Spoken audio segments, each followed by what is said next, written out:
have devoted basically your entire life to defeating this type of censorship. This Supreme Court case is mega. Where do you think it comes down?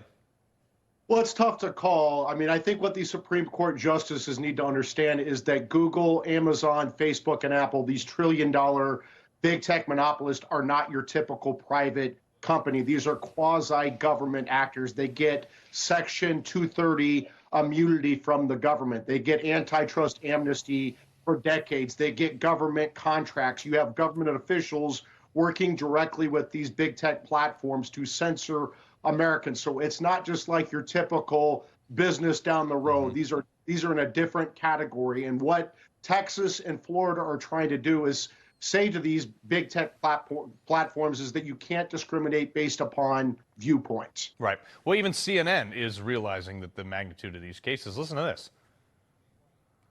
Social media companies can't discriminate against conservatives. And no matter how crazy a conservative message may be, it's simply not allowed to discriminate against them or anyone.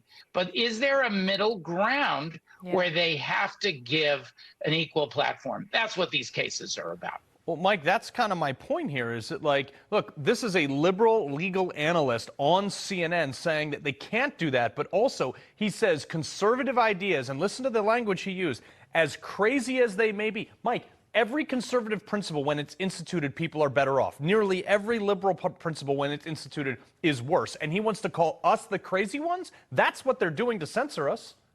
Well, why did they take Section 230 immunity, which is a very valuable immunity that the federal government gives these social media platforms if they're not going to be public forums for the American people to share ideas? If they don't want to allow conservatives to share ideas on their platforms, they should not get Section 230 immunity. And I would also say we need to break up big tech. If Google had to compete against YouTube instead of acquiring YouTube, if Facebook had to compete against Instagram and WhatsApp instead of acquiring Instagram and WhatsApp, we would have a lot less censorship in this country because they would be competing for conservatives instead of trying to cancel conservatives. And so we need to get rid of Section 230 immunity for these big tech platforms that want to discriminate based upon political viewpoint, and we need to break them up. Yeah, but that's the problem, is getting them to give it up. I mean, you have to take it from them. They're not going to willingly give it over. But let's talk about how they've co-opted, Section 230 and specifically saying that, like,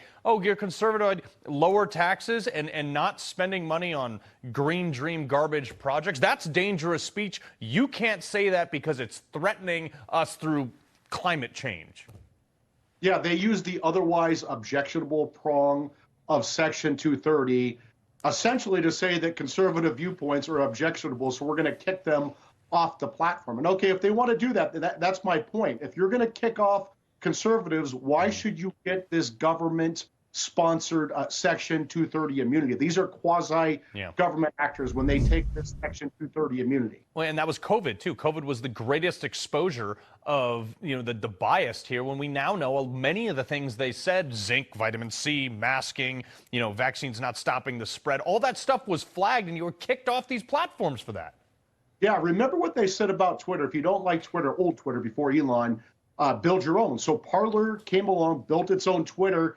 Google and Apple kicked Parler out of the App Store duopoly, and then Amazon kicked Parler off the internet. And it wasn't until Elon Musk made this horrific investment for $54 billion or whatever it was to buy Twitter to bring free speech. And he's a great man for doing that, but we should not have to rely on benevolent billionaires to enjoy free speech online in this country. So we need to break up big tech. Yeah, I completely, and Elon said he says, 50 whatever billion wasn't the price for Twitter, it was the price for free speech. So Mike Davis, appreciate your fight.